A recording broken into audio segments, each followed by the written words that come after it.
Bonjour, on passe maintenant sur une nouvelle section. On va voir ici les clés primaires et les clés étrangères. Nous allons déjà commencer par les clés primaires. On verra en fait c'est quoi les clés primaires et les clés, c'est quoi une clé primaire et une clé étrangère. On verra également quelques exemples d'utilisation un peu plus tard.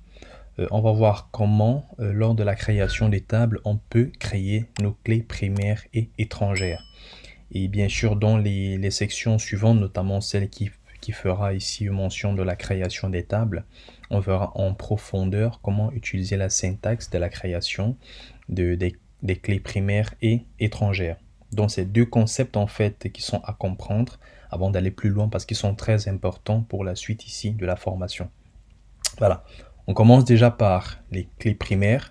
Donc une clé primaire, en fait, c'est une colonne qui est utilisée pour identifier une valeur unique dans une table. Et bien sûr, ces contraintes seront définies lors de sa création.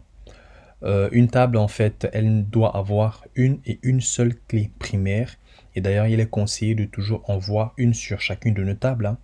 Et lorsqu'on la crée, MySQL va rajouter un index unique sur la colonne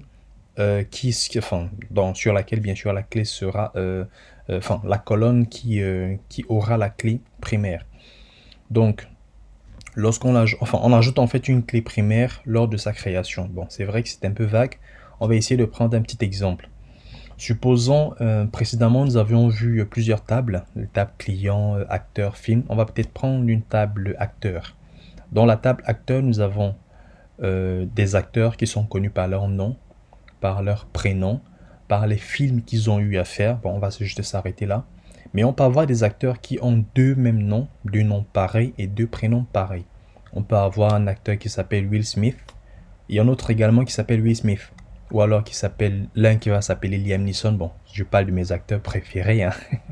L'un qui va s'appeler Liam Neeson et l'autre également qui va s'appeler Liam Neeson. Maintenant, pour faire la distinction entre les deux, on va faire ici appel à des clés primaires.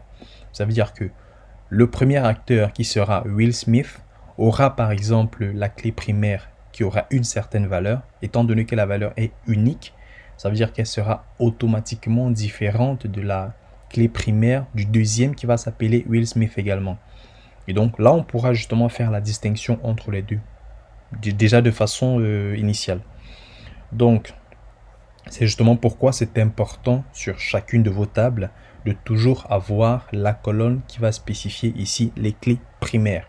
Généralement, c'est noté par le style, le ID. Par exemple, si nous sommes sur une table client, bien sur une table acteur, on va dire ID client et ID acteur. Le type de données en fait qui est utilisé lorsque nous créons des clés primaires, c'est généralement des données de type numérique, incrémentales à partir de 1. C'est en fait plus facile d'avoir des données numériques pour que ce soit facilement incrémenté et que la valeur soit unique. Si par exemple nous sommes sur la table ID acteur qui va spécifier les ID de chaque acteur, le premier ID sera le numéro 1. Le deuxième sera 2, le troisième sera 3 et ainsi de suite. Ça veut dire qu'on aura autant d'ID que d'acteurs. Et bien sûr, aucun ID ne sera répété vu que ce sont des valeurs entières qui sont incrémentées à 1. Voilà. Donc, pour passer à la syntaxe, elle est très simple. Bon, c'est vrai, on n'a pas encore vu cette syntaxe, mais on la verra en profondeur sur la section de création des tables. Mais elle est assez simple à comprendre. Create table, c'est voilà, on crée en fait la table et on met le nom de la table que nous souhaitons. On va peut-être prendre une table, prenons une table client. Create table, nom de table, ce sera table client. Les colonnes de la table client, on aura automatiquement un nom, un prénom, un sexe par exemple. Maintenant, pour faire la distinction, il faudrait qu'on ait un ID. L'ID justement qui sera la clé primaire. Donc, on va ouvrir la parenthèse. La colonne 1, on va écrire ici ID client. Le type de données ici, ce sera le type numérique. Donc, ce sera un nombre. On peut mettre un integer, par exemple, tout simplement. Maintenant, on spécifie que c'est une primary key, c'est-à-dire c'est une clé primaire. C'est-à-dire que cette colonne-là sera la clé primaire. Voilà.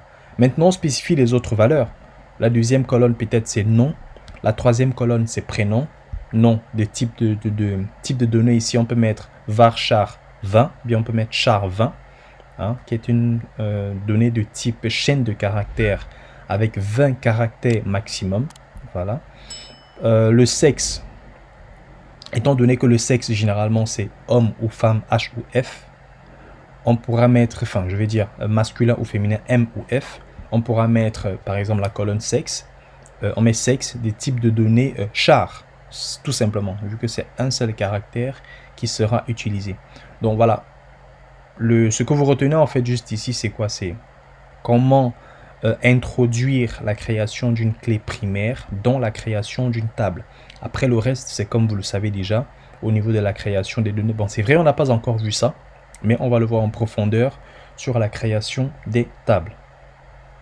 Donc, c'est un peu ça, globalement, ce qu'il faut savoir sur les clés primaires. C'est le même concept au niveau des clés secondaires, mais on le voit justement, enfin, les clés étrangères, on le voit justement sur la prochaine partie.